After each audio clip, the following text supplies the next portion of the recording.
8.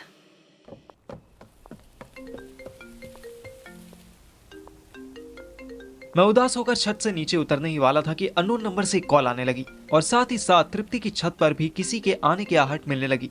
Number क्योंकि unknown था इसलिए पिक करने की ज्यादा जल्दी हो रही थी। मैंने फोन उठा भी लिया, लेकिन इससे पहले कि मैं कान में लगाता और जान पाता कि किसने कॉल किया था, तृप्ति और उसकी मम्मी चिल्ला के गाने लगी। Happy birthday to you. Happy birthday to you. Happy birthday dear Parthiv. Happy birthday to you. उसकी मम्मी हाथ में केक लेकर आई थी। मैं थोड़ा इमोशनल हो गया और फोन वहीं बाउंड्री पर रख दिया। आंटी नमस्ते, ये क्यों लाए हो आप? लाए नहीं है बेटा, बनाया है। इसने बताया कि पार्थिव का बर्थडे है, तो मैंने कहा ऐसे क्यों विश करने जा रही है, मुझे आधा घंटा दे, मैं अभी केक बना देती हूँ। ये तो पहले कभी नहीं हुआ था। मैं फ्लैट हो गया। तृप्ति की मम्मी मेरे सामने पहली बार आई थी। वो चांदनी रात में इतनी सुंदर दिख रही थी कि मुझे तृप्ति अडॉप्टेड लगने लगी। हैप्पी बर्थडे, ये लो तुम्हारे लिए। तृप्ति ने मुझे एक छोटा सा बॉक्स दिया। मैंने जेब में रख लिया और सोचा जैसे ही ये केक कटेगा ये लोग नीचे जाएंगे, मैं फट से खोलकर देखूंगा इसमें क्या है।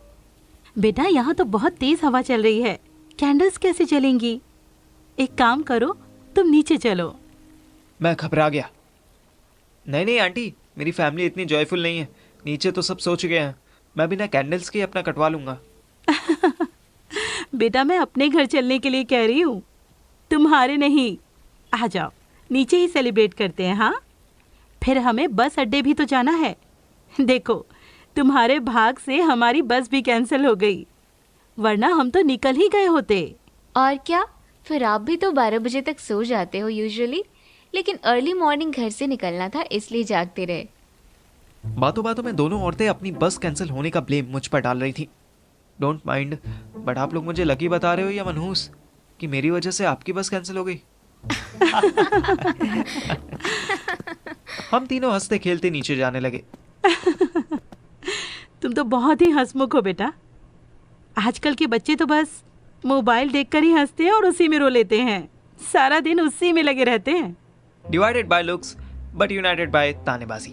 मेरी मम्मी हो या अथर्व की, सुहानी की मम्मी हो या तृप्ति की, सब आपस में इतनी अलग दिखती थी पर ताने मारने में चारों एक सी थी।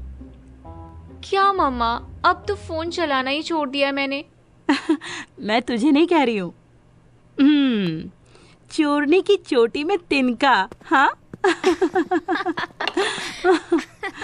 यूं ही हंसते हुए तृप्ति ने टेबल पर केक रखा और 7 कैंडल्स लगा दी। रूल याद है ना, एक कैंडल जलती रहनी चाहिए। वो तो ठीक है, पर मैं 7 साल का ही हो गया। यार, मेरे बर्थडे की 7 कैंडल्स ही बची रह गई थी। कोई बात नहीं, तुम 21 के हुए हो ना, तो हम एक कैंडल को 3 कैंडल के बराबर समझ लेते हैं। अब ब्लो करो, पर ध्यान से, ओनली 6 कैंडल्स ही बुझनी चाहिए। मेरी भूख से 7 में से 5 कैंडल्स बुझ गई, पर 2 रह गई। इससे पहले कि तृप्ति दोबारा फूंकने के लिए कहती, मैंने एक कैंडल अपनी उंगली से बुझा दी। उसकी मम्मी ने चाकू थमा दिया। मैंने केक काटते ही सबसे पहले उन्हीं को खिलाया। अरे, सबसे पहले अपनी दोस्त को खिलाओ ना बेटा। ऐसे कैसे आंटी, आपने बनाया है ना। अच्छा, इसीलिए पहले मुझे खिलाकर चेक कर रहे हो? हाँ।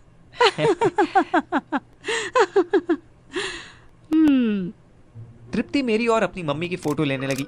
आंटी ने मुझे केक खिलाया, मैंने तृप्ति को खिलाया। केक खिलाने में मेरी उंगली उसके मुंह में चली गई। आंटी से नजर बचा के उसने मेरी उंगली ऐसे चूस के बाहर निकाली कि सारा केक साफ हो गया। ओह माय डॉग, मेरा तो ध्यान ही इधर उधर चला गया। तुमने अभी न्यू फोन लिया था ना, उससे पिक्स लो ना, मस्त आएगी। मैंने जेब में हाथ डाला, फोन तो नहीं था। तभी मुझे याद आया, अरे फोन तो छत पे रह गया, अभी लेकर आता हूँ। मेरा फोन छत की बाउंड्री पर ही रखा था। उसमें उसी अननोन नंबर से 5 मिस कॉल्स आ चुकी थी। जो कॉल मैंने रिसीव की थी वो भी कोई 6-7 मिनट तक चली थी। इसका मतलब कॉल करने वाले ने मेरा हैप्पी बर्थडे सेलिब्रेट होता सुन लिया होगा। एक मन हुआ कि कॉल बैक करूं, पर तभी तृप्ति की आवाज आ गई, पार्थिव, जल्दी आओ ना। मैं फोन जेब में रख के वापस नीचे पहुंचा तो देखा केक के बाद आइसक्रीम भी अवेलेबल थी। थोड़ी देर तक मैं आंटी को अपना इंटरव्यू देता रहा कि मैं ये करता हूँ, वो सुनता हूँ, यहाँ जाता हूँ, एटसेट्रा। कोई 2 बजे आंटी बोली। अच्छा बच्चों, तुम लोग बातें करो, मैं तो थोड़ी देर पीठ सीधी करूंगी। 4 बजे फिर से उठना जो है। आंटी ने हमें बात करने के लिए कह तो दिया, पर अपनी जगह से उठी नहीं। मैं समझ गया। बस आंटी, मैं भी चल ही रहा हूँ, सुबह जिम जाना है। Thank you so much for all of this, सच में बहुत अच्छा लगा, सरप्राइजिंग। थैंक यू उसका आदान प्रदान करने के बाद मैं छत पर आया कि मुझे तृप्ति का वॉइस मैसेज आ गया कि अभी जाना नहीं, मैं बाय करने आऊंगी, और वो गिफ्ट भी अभी मत खोलना। मैं आज्ञाकारी दोस्त की तरह छत पर खड़ा हो गया।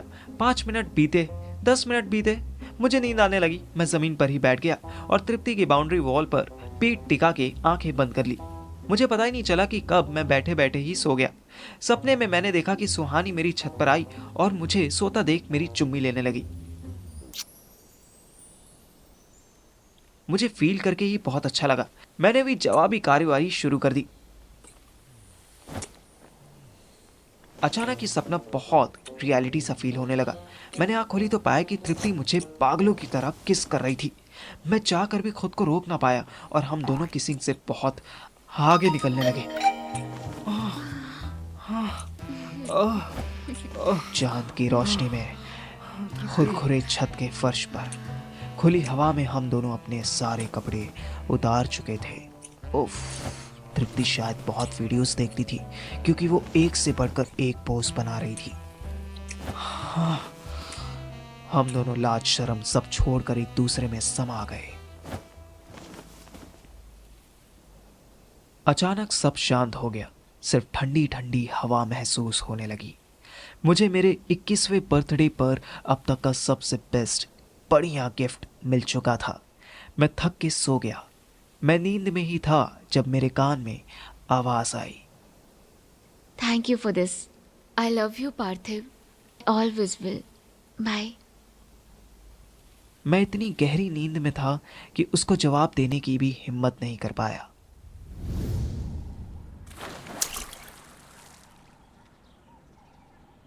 मैं सुबह की मस्त गहरी नींद में था कि मेरे ऊपर ढेर सारा पानी पड़ा। भोसड़ी के उठ जा, सपने में नोरा फतेही देख ली क्या? है क्या? कौन? अथर्व के हाथ में पोछे की बाल्टी थी। अबे क्या कौन के घोड़े, तू नंगा क्यों लेटा है छत पे? ओ डॉग, मैं तो वाकई बिना कपड़ों के छत पर फैला हुआ था। मेरा एक हाथ ऑलरेडी मेरे पैरों के बीच में था। मैंने दूसरा हाथ भी खुद की इज्जत छुपाने में इन्वेस्ट किया और अथर्व से रिक्वेस्ट की, यार ओ शिट, तू नीचे जा और मैं आता हूँ। अच्छा हुआ तू आया, मम्मी या बाप में से कोई आया होता तो बर्थडे की सुबह कुटाई होती। अथर्व ने मेरी तरफ टॉवल फेंका। चुप भोसड़ी के, तेरी मम्मी ही देख के गई थी पहले। वो तो मैं आ गया तो उन्होंने मुझसे कहा कि तुझे उठा दूं। ओह शिट शिट शिट यार, मैं इतना केयरलेस कैसे हो गया? मैंने जल्दी से बदन पोंछा और फटाफट कपड़े पहने। मुझे याद आया कि रात कैसे तृप्ति मेरे पास आई थी। तब मैं मस्त नींद में था जब उसने मुझे किस किया। क्या आज तेरा बर्थडे है? अबे हाँ यार, आज तो तेरा बर्थडे है। भोसड़ी वाले, तो तू इसीलिए नंगा था क्या? बर्थडे से नंगे होने का क्या कनेक्शन? अबे नंगा ही पैदा हुआ है ना तू, और हो सकता है कि सेम डे को रिलीव करने के लिए तू नंगा हो गया होगा। हाँ बहुत ही घटिया जोक था साले, और तुझसे तो मुझे बात ही नहीं करनी। मैं तेरे बर्थडे पर अपनी लंग्स पंचर करके भी गुब्बारे फुलाते नहीं थकता, और तू साले मेरा बर्थडे ही भूल गया। अबे देख, मैं पार्शियल नहीं हूँ, मैं तेरा नहीं सबका बर्थडे भूल जाता हूँ। और साले तेरा बर्थडे याद ही किसे रहता है? हाँ बता। और तेरे मम्मी पापा तक तो तुझे विश नहीं करते। इस बार विश किया है साले, तृप्ति ने। मैंने स्माइल करते हुए उसे आंख मारी। वो चौंका। मैंने उससे पिछली रात की सारी कहानी सुनाई। अबे चल बे फेंकू, मतलब तू ये कह रहा है कि तृप्ति की मम्मी ने भी तुझे विश किया, वो यहाँ आई और तुझे केक खिलाई, और उनके जाने के बाद तृप्ति ने आके तुझे सेड्यूस किया? अबे कौन सा नशा सूंघने लगा है तू? बड़े जल मत, बराबरी कर। I mean, बराबरी तो तू क्या ही करेगा, भरोसा कर। सुन, अभी भरोसे का भोसड़ा हो गया है। मनोज अंकल ने बोला है कि जल्दी दोनों एयरपोर्ट पहुंचो। एयरपोर्ट क्यों? उनके किसी चेले ने इन्फॉर्म किया है कि राधिका रात से ही एयरपोर्ट पर बैठी है। बहुत सी फ्लाइट्स आ जा चुकी हैं पर वो हिलने का नाम ही नहीं ले रही है। अब क्योंकि हम दोनों उसे पहले से जानते हैं ना, तो इसीलिए वो हमें भेज रहे हैं ताकि हम उससे डायरेक्ट क्वेश्चन कर सकें। हाँ, जैसे हम क्वेश्चन करेंगे और वो हमें अच्छे बच्चों की तरह बता देगी। पर हम एयरपोर्ट के अंदर एंट्री कैसे लेंगे? ये देख, मुझे 2 टिकट्स ईमेल हुए हैं, देखा? सच्ची? फ्लाइट टिकट्स कहाँ के हैं? अबे मुंबई के हैं।